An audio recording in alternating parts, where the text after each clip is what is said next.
Hello. હા હારું, હું તને પૂછીને ફોન કરું. હા, એ તમારી બેનપણી છે ને, એ એમ કે છે પેલો નવો મોલ બન્યો છે ને ત્યાં જઈએ આપણે. બસ લગન પછી દરરોજ સવારે અહીં જઈએ તઈ જઈએ.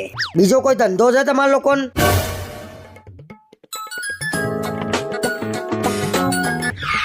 હા બોલ, ક્યાં જવાનું છે?